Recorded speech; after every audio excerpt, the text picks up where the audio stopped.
Prosseguindo no estudo dos evangelhos, estamos na página 70, vamos agora ao item 42, a primeira multiplicação dos pães. 5.000 alimentados. Não, isso é um milagre que Jesus vai fazer mais de uma vez. Então eu coloquei aí 4 referências, esse é um daqueles poucos milagres que os 4 evangelistas contam. Vocês têm observado que nas histórias aí que nós estudamos, alguns contam 3 milagres, outros 2, tem casos que só um evangelista conta, né? Então vamos começar pelo Evangelho de Marcos.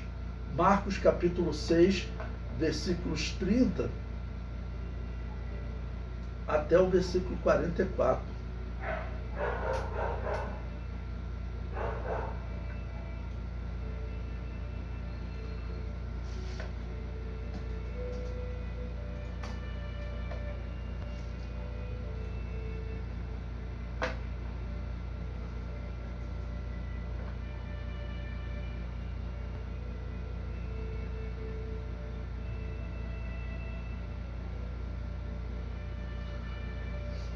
Bom, então vamos ler, eu vou ler de Marcos, eu vou ler do 30 até o 32 e depois eu complemento com outros evangelistas. Como eu disse para vocês, nós estamos procurando fazer uma harmonia, então nós pegamos trechos de um evangelista e trechos de outro.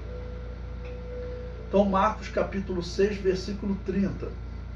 E os apóstolos ajuntaram-se a Jesus e contaram-lhe tudo, tanto o que tinham feito como o que tinham ensinado. E ele disse-lhes: vinde vós aqui à parte, a um lugar deserto, e repousai um pouco. Porque havia muitos que iam e vinham, e não tinham tempo para comer. E foram sós num barco para um lugar deserto. Bom, então, tinham que se afastar um pouco da multidão e às vezes Jesus tinha que dar instrução especial àqueles apóstolos. No Evangelho de Lucas já é contado o local onde eles estavam.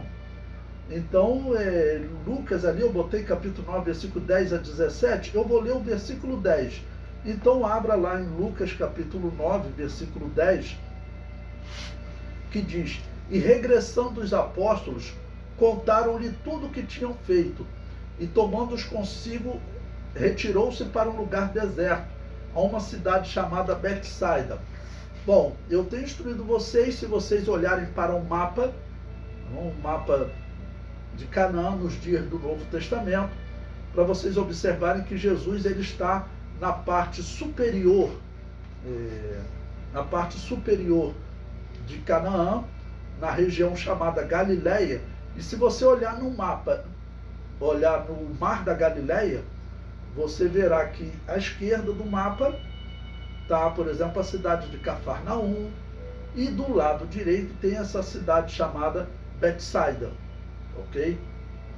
Então era um local mais afastado. Bom, agora vamos para Mateus capítulo 14. Mateus capítulo 14, versículo 13. E Jesus, ouvindo isso, retirou-se dali num barco para um lugar deserto, apartado. E sabendo o povo, seguiu-o a pé desde as cidades. Bom, então ele está no Mar da Galileia, né? Então ele se afasta do Mar da Galileia, é fácil, pega um barco e você vai correndo todas aquelas cidades. Versículo 14. E Jesus, saindo, viu uma grande multidão, e possuído de íntima compaixão para com ela, curou os seus enfermos.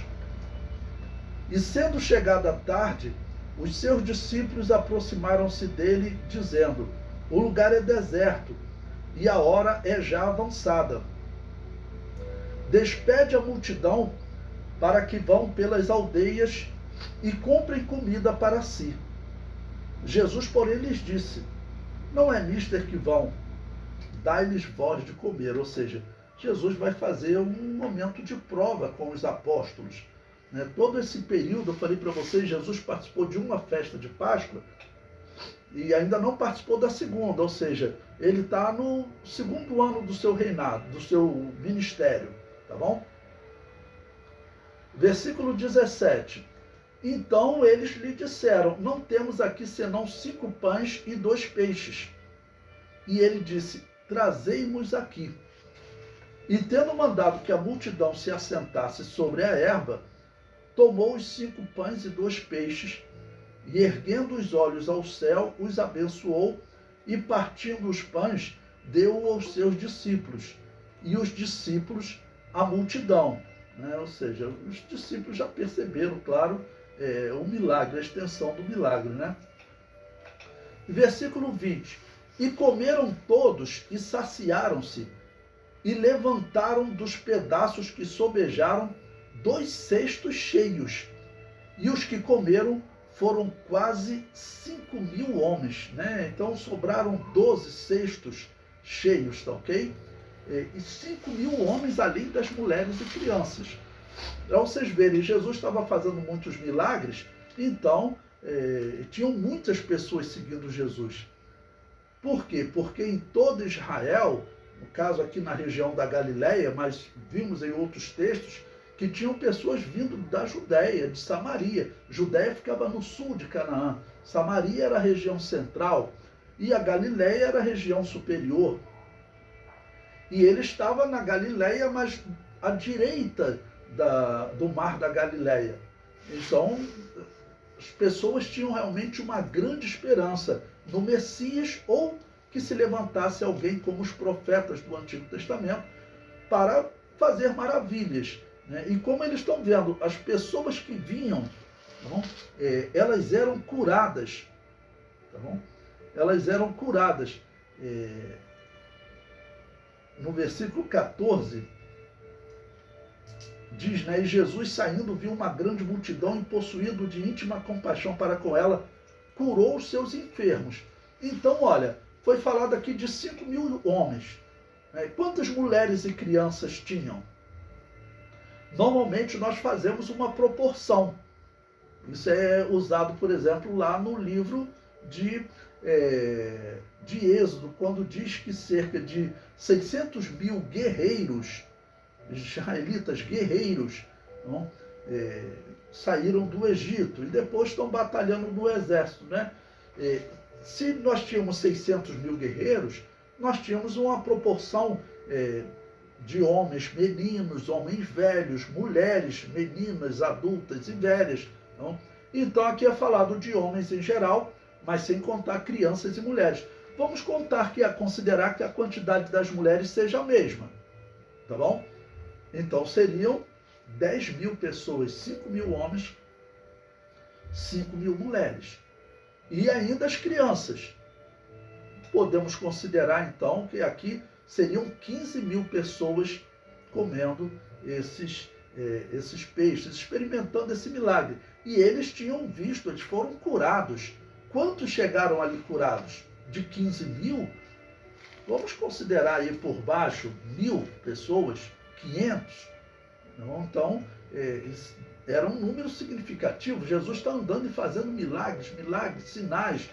Num determinado momento, Jesus expulsa demônio, outro ressuscita. Então, fazendo muitos milagres que eles não viam acontecer, como o endemoniado que nós vimos. Um endemoniado era algo que aterrorizava uma cidade, porque eram pessoas violentas. Aquele endemoniado que nós estudamos mesmo, ele quebrava as cadeias. Quem é que podia com essa pessoa? Então ia sair à noite, atravessar entre uma cidade e outra, vinha aquele endemoniado atacar. Então era algo assustador, ou seja, fazer esses milagres, e isso mexia com a fé das pessoas. Bom, o comentário diz, estamos aí na página 70, o comentário diz, no item 42, os discípulos estavam sendo preparados para iniciar a pregação do Evangelho. E Jesus faz um desafio a eles: dai vós de comer à multidão faminta. É claro que Jesus queria lhes ensinar que a pregação do Evangelho é o alimento que o homem não tem nas mãos por natureza. É algo que Deus lhe dá por milagre, ou seja, através de dons. Assim apareceu o alimento, pães e peixes, e todos foram saciados. A lição desse texto é: Deus sempre tem uma mensagem, um alimento espiritual para o cristão saciar a fome espiritual do povo. Porque em outros momentos nós veremos que Jesus Cristo diz: não temam, né, do que vocês devem falar. Quando vocês estiverem diante das autoridades, não temam, porque o Espírito vai ministrar o que vocês devem falar. Então não tema o que você tiver que falar no momento que você chegar diante do público.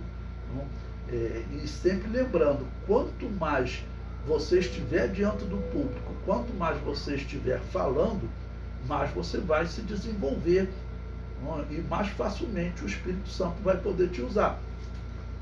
Por quê? O Espírito Santo é o mesmo. Porque, através de uns, o Espírito Santo fala de uma maneira em que as pessoas entendem bem e ele fala, né, fluentemente, e porque através de outro não. A diferença está no barro que somos nós, né? Sempre lembrando, ele que é o oleiro, Deus como oleiro, a Bíblia diz que nele não há sombra de variação. Então ele trabalha sempre da mesma maneira. Ele trabalha sempre da mesma maneira, por mim e por você, e pelo pecador, por todos. Só que alguns não se rendem ao trabalhar dele, ok? Falando tanto de pecador quanto de cristão. E quando nós estamos no reino de Deus, alguns se rendem, alguns acreditam, simplesmente se entregam e deixam Deus falar. E quanto mais nós estivermos diante do público falando, mais o Espírito Santo poderá nos usar. Porque o Espírito Santo ele não nos usa colocando a exata palavra que nós devemos falar, tá bom? Mas nos inspirando para que nós falemos. E se nós formos exercitando, cada dia nós falaremos melhor, né? Bom, eu estou com 61 anos de idade, até agradeço vocês pela paciência e as felicitações da aula passada, que eu não pude estar presente, né? Então, eu não falo como eu falava há 30 anos atrás. Claro que você vai mudando com o tempo, você vai se aprimorando nos argumentos, na fluência. Então, o Espírito Santo, ele respeita esse desenvolver do homem. Nós podemos comparar isso ao que a Igreja de Deus acredita sobre a inspiração da Bíblia Sagrada. Alguns dizem que o Espírito Santo dita o que, por exemplo, o apóstolo Paulo vai escrever, o que o profeta Jeremias vai escrever.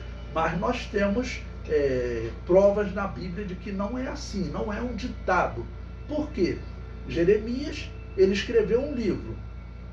Aí o rei mandou queimar o livro.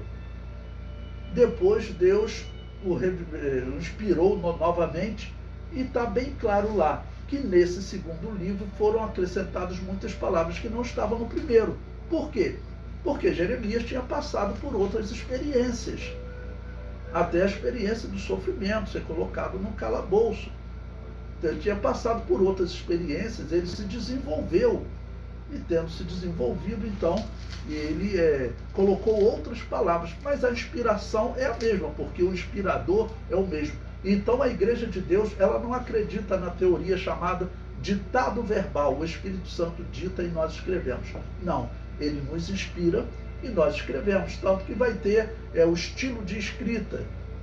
O apóstolo Paulo escreve de um jeito, o apóstolo Pedro de outro, de maneira que o apóstolo Pedro até elogia, e fala da complexidade dos escritos do apóstolo Paulo.